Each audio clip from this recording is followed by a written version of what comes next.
Sup everybody, this is Willie and today I'm going to be making my last video for 2024. And in this video, I'm going to be reflecting on the year of 2024, particularly with the videos I made and reflecting on my thoughts on them, sharing some behind the scenes, and expressing how I feel with their performance. So let's generally talk about the year of 2024, which I can reflect on as the year that I officially started developing myself as a YouTuber, considering a fun fact that I started my own YouTube channel all the way back in the Christmas of 2015, where I was only a kid, and the videos I made there were mainly vlogs and just stop motion animation, and my activity on the channel lasted for 4 months before I ended off my last video in the March of 2016. And then after months with no upload on the channel, I decided to take down the channel and went my own ways. Until finally, 2 years ago in 2022, I rebooted my channel with uploading a couple videos, but I didn't really care too much and I made this channel as kind of a back burner. But then after a while, I began to recognize how much enjoyment I would have indulging into creating more content for my channel, and here I am. So now to reflect on the content I made this year, I'm mainly going to focus on the YouTube videos, and I also will not be including unlisted videos that I made this year, simply because they're not going to be as relevant. So with that, let's start off with the first video that I posted this year,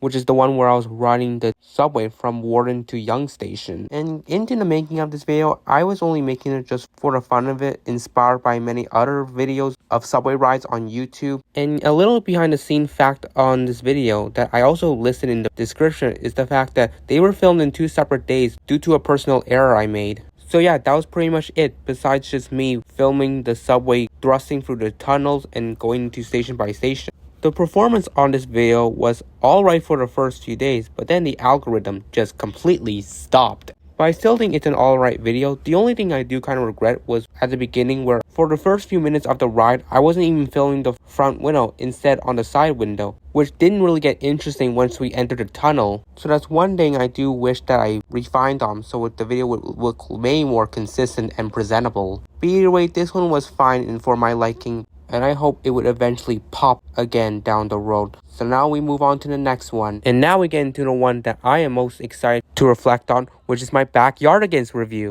which the show was obviously celebrating its 20-year anniversary this year. And I wanted to make a video in honor of that, and also to pay tribute to the passing of the creator, which once again, rest in peace Janice Burgess. During the process of making this video, it was a very long procedure where it took me 2 weeks to record my review on every episode. And although it was going to be a lot of work, I stayed committed to making this. And this also taught me to be very dedicated to my work, because once I enforce upon it, I can look back at myself and praise that I stayed committed to developing such a big project like this one. And once it was published, I would have not expected to blow up in the performance, amassing a such strong algorithm that it's still continuing to this day. I feel so humbled by this accomplishment, and I thank all of you for tuning into that video, because it's a very special treasure to me, especially since I also reflect on my childhood, where I got to talk about one of my favorite shows as a kid. And to briefly summarize it, we got to see 5 characters adventure in an imagination world in their backyard, for the likes of Pablo and Uniqua, who are my top 2 favorite characters and my personal favorite duo because of how endearing they were.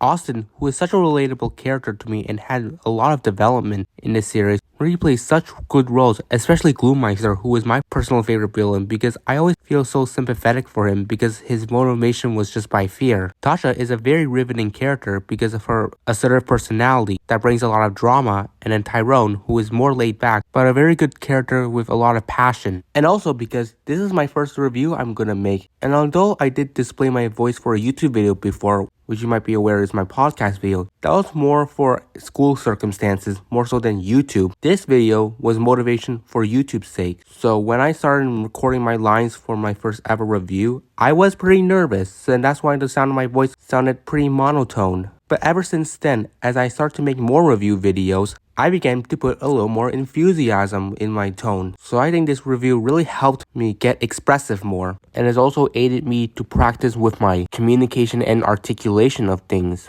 So I think this review was the foundation of my development. And although looking back, I do sometimes wish that I didn't rush some of my reviews on certain episodes, because then I would have been able to describe more details and other in-depth materials about these episodes. So with that, I look back at this review feeling very thankful for the blessing of a show that was a landmark for my childhood. Then the next one is actually a very strange one, and that is an animation that I made, which is actually intended to be a GIF, which you can actually use if you ever want a GIF of this. So simply, this is just an animation of my lion character, which was my profile picture, just reading a book. And to connect with the whole GIF element, it's just a visual of the lion repeatedly turning the page over of the book he's reading. And that was pretty much it for this video, which is about a minute long of this repeating process. And it only took me a week to finish it. So for the context of this video's performance, it's not the greatest, which I actually do personally agree with. And what validates that is because you're just watching an animated GIF that lasts for 1 minute. It also uses some pretty standard background music. So yeah, this video may not pop out as much, but it's still a project that I am somewhat proud of because I've always wanted to create my own GIF of an animated character, and I did succeed on that. And I do see that many people are beginning to use this GIF. Then we got the video where I reflect on my experience touring around the AGO, also known as the Art Gallery of Ontario, which looking back at it now, the video seems very adequate at this point, especially now that I visited 2 more times later on this year and explored in more rooms that I missed out on my initial tour. So the video is pretty much outdated, and I'll just make it as a review on my first time touring around the place, so there's that. But anyways, for the process behind this video, it really isn't much. It didn't even take me a whole week to finish it, mainly just a few days. And going forward after this, I'll try and avoid having the screenshot fill up the entire screen. Since moving forward after this, for reviews of other medias, I began cropping my screenshots because of some major circumstances. And then for my thoughts on the algorithm, it has by far the worst performance ever, which that's unfortunate, but also because, as I mentioned before, this video has been pretty antiquated looking back at it in retrospect. And probably at some point, I'll make an updated version of that video, and hopefully it'll pop better in its performance than the one that I currently made. Next one's another video that I was surprised how it went, and that is the candy salad video, where in full context, it was obviously inspired by the candy salad trend that I saw on social media at the time, where you basically introduce yourself, say your name, and pour a kind of candy you brought into the bowl, and it continues like this until everyone who was present participated, and the bowl would be filled with a variety of candy, which would be dubbed the candy salad. So through the inspiration of this trend, I decided to make my own version of it, but because everyone I know was pretty busy, I decided to get a little innovative and creative with this trend by animating it. And what that means is I had animated fictional characters participate in this trend, in the likes of my own character and the rest of the cast whose names are listed in the description. And a little fact you may notice is that these fictional characters are actually superheroes because I've written stories of my own that involve these guys and many more, and I mainly chose them because they're the most relevant to the story. So anyways, that's the Easter egg I kind of wanted to make here. And for further evidence, the symbols you would see on the characters' outfits would symbolize the kind of power that they would have, whether the likes of my character having the power of lightning, or Maya being able to produce fire, Queenie having the ability to turn invisible. So that's kind of the little fun fact that I wanted to put in there. So yeah, with the ongoing trend and myself wanting to participate in it, I felt that it would be innovative to combine the trend alongside my comic characters. In that way, I could inspire a new norm that people can try and enforce on for later trends, where you can utilize your own talents to create an interesting version of the trend that you are doing, which was a cool aspect that I chose to do here. And when I released it, I thought it was just gonna have the usual average performance, but boy was I wrong. As the day went by, the algorithm began to bloom suddenly, and thousands of views just poured in on this video, with many people in the comments really praising me for this creative work that I've made, which I am thankful for, and I appreciate the praise that has been given to me. But since after it skyrocketed its views, it just suddenly stopped, and the view count has been pretty much stayed the same since it bloomed. And I'll be honest, I'm not entirely surprised considering the candy salad trend would wane down eventually, which I assume around that time it did. So the interest in that trend eventually stopped for many people, which pretty much factors in the current algorithm this video has. Then after 2 months of inactivity, I finally upload another review video on a cartoon, this time Dragons Rescue Riders, for its 5th year anniversary. which obviously the show is not very well received, but I personally do like it because I just find some of the humor of this very amusing, and obviously because I think Winger is the most endearing character in animation history. I really do love him, and he's mainly the only character that I truly resonate with in this series, and everyone else is alright, but they don't really share much of the enchantment that Winger has. But I can quickly run through them. Summer is decent enough, definitely the second best to Winger because of her genius thinking. Agro, I love her development and how she was settling herself among the team. Layla was certainly the smarter twin amongst the two, and she had some riveting moments. Dak did annoy me a bit, but he started developing himself more, which made me grew on him a bit. Cutter is fine. He does have a lot of humor in him, but he's not someone that I truly look at as a treasure to me in this show. And lastly, we have Burple, who is kind of the opposite of Cutter, where his humor really doesn't click with me. His goofy nature does get very repetitive, which does grade me a bit. But the only upside from him is that he can be looked at as a pretty sympathetic figure, considering how much of an outlier he is to the team. So for some takeaways on the review was only focusing on the Netflix side of the show since it shifted to a different streaming service later on for Heroes of the Sky, which I would review on later. But for the ones that streamed on Netflix, I got to review on every media, meaning episode and specials that were produced. But there are some things I regret doing that I look back at.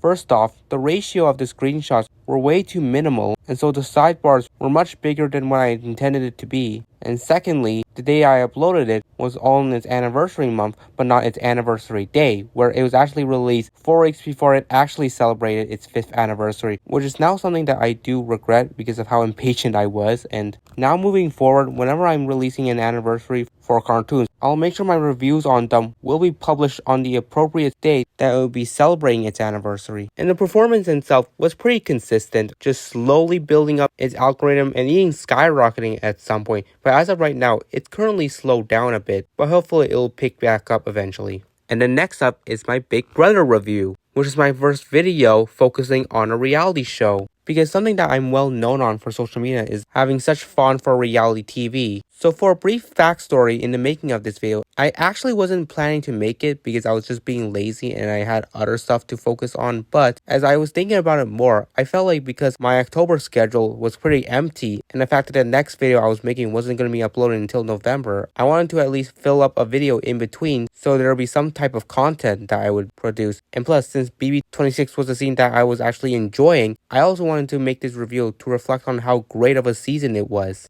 And I will say, it's still a great season. We had some fantastic TV moments, some alright twists, and a pretty strong group of cast members. We had Angela, who was such a chaotic mess. We have Chelsea, who was obviously the winner. We have Tikor, Kimo, and Rabina, who may have not played well, but they were at least endearing. We got Mackenzie, who, even though I was harsh on her, I don't dislike her at all. I think she was a pretty interesting figure this season. We have Cam, who was decent, and Leo was pretty strong casting too. Like, Big Brother spoiled us a very fantastic season that I am so blessed by. But obviously for my video on it, just like the Rescue Riders one, this one obviously follows the trend of me using a small ratio for my screenshots, which would be the last time I would do it because now I would begin displaying bigger ratio screenshots so the sidebars wouldn't be as big. And for my reflection on its performance, it's another one that bloomed decently enough. But just like the Candy Salad video, the algorithm suddenly stopped and the viewership has not been rapidly consistent since. But still, I think I had a decent time making this review and I'm still blessed with a good season of Big Brother that we got.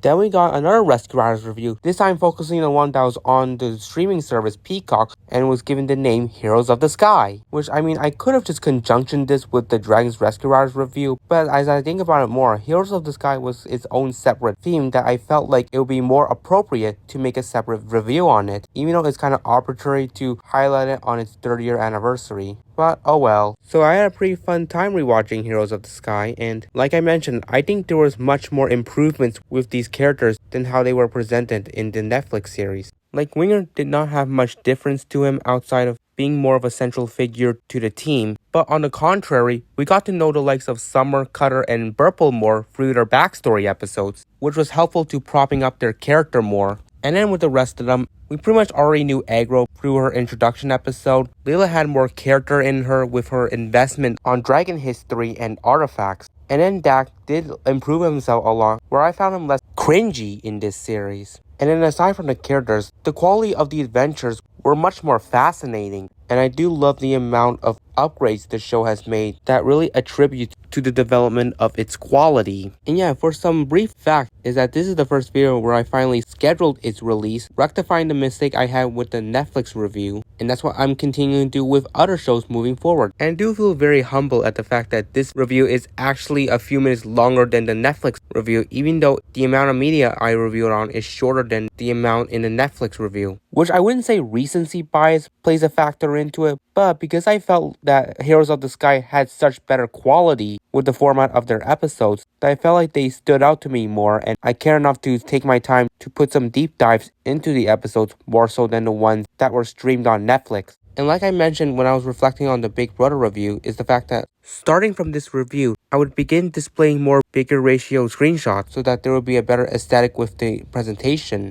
And then this one's performance was pretty abnormal, where its algorithm is moving very slowly, but the views are progressively increasing over time, and hopefully by then the video would be able to pop out more. So yeah, this pretty much sums up my thoughts on this review. And then next up is when I tried Wingstop for my first time, which I had a lot of fun with. This was my first time making a longer video of me reviewing a restaurant, because normally I would create shorts of it. So I wanted to experiment something a little different here. So here, you basically just have me making my way to the Wingstop, and then once I get there, I basically just order my food, take it, and talk about random stuff while I'm eating, as a way to be more interactive with you guys. There's not much to really gauge from this video besides me mentioning that I would try moving forward with content like this, and although it was still really conflicting with me, I decided that I was going to make another food review down the road. And then for my thoughts on the performance, it was alright. It did pause for a moment, but then ballooned back up with its views. But now it paused again, and this time there hasn't been an increase for a while. But anyways, I did like the video. I enjoyed Wingstop while I was making it, and that was pretty much it. And now let's reflect on the final video that I posted this year. And this one was my Survivor review, which is obviously me recapping on the latest season, which was Survivor 47. And I did really enjoy the season a lot. And I made a pretty interesting format with how I was gonna make my review, where I would record my reviews on each episode immediately after they aired. So there would be some recap elements conjunctioned in the video. So for the season itself, I already said my piece in it. It's a very good season. I really like how it's been really correcting Survivor into the path that fans wanted it to go, even though there is still some new era bullcrap that they continue to enforce throughout the season. But aside from that, there was some pretty solid moments, very dynamic gameplay, and a very exciting cast that I was really looking forward to coming into the preseason. And now that the season played out, I'm happy with how some of these cast members turned out to be. We had such crazy characters such as Rome, Andy, and even Saul. We had players like Rachel, Genevieve, Caroline, Sue, and even Gabe, who are pretty game body. And this season also brought us back some players who wanted to play in the more villainous light, such as Rome and Kishan to a degree, Gabe kind of, even Teeny at a point. Like, I really enjoy villains a lot, and I hope to see more down the road in modern Survivor. So yeah, this season was very endearing, and although it had its slow points, I was still entertained by it. And I continue to reflect on how blessed I was to see Rachel win, because she was one of my top favorites coming into this season, and I'm so glad that she pulled out the victory. But overall with the algorithm, I'm kind of conflicted on it. It's going up very, very, very slow pace, and it continues to like pause at moments. And so far, it's kind of disappointed me how lackluster it's done. Which, I mean, it is a fault on me for how I presented it, but still. The fact that Big Brother, a show that I always rank second to Survivor, had a much greater performance with its review than Survivor itself, when it's literally my top favorite show, which this has a lot of irony to it. But either way, I actually do plan to make some similar Survivor content moving forward, not just reviews, and we'll see if they're able to stand out more than the review that I made. So there you go.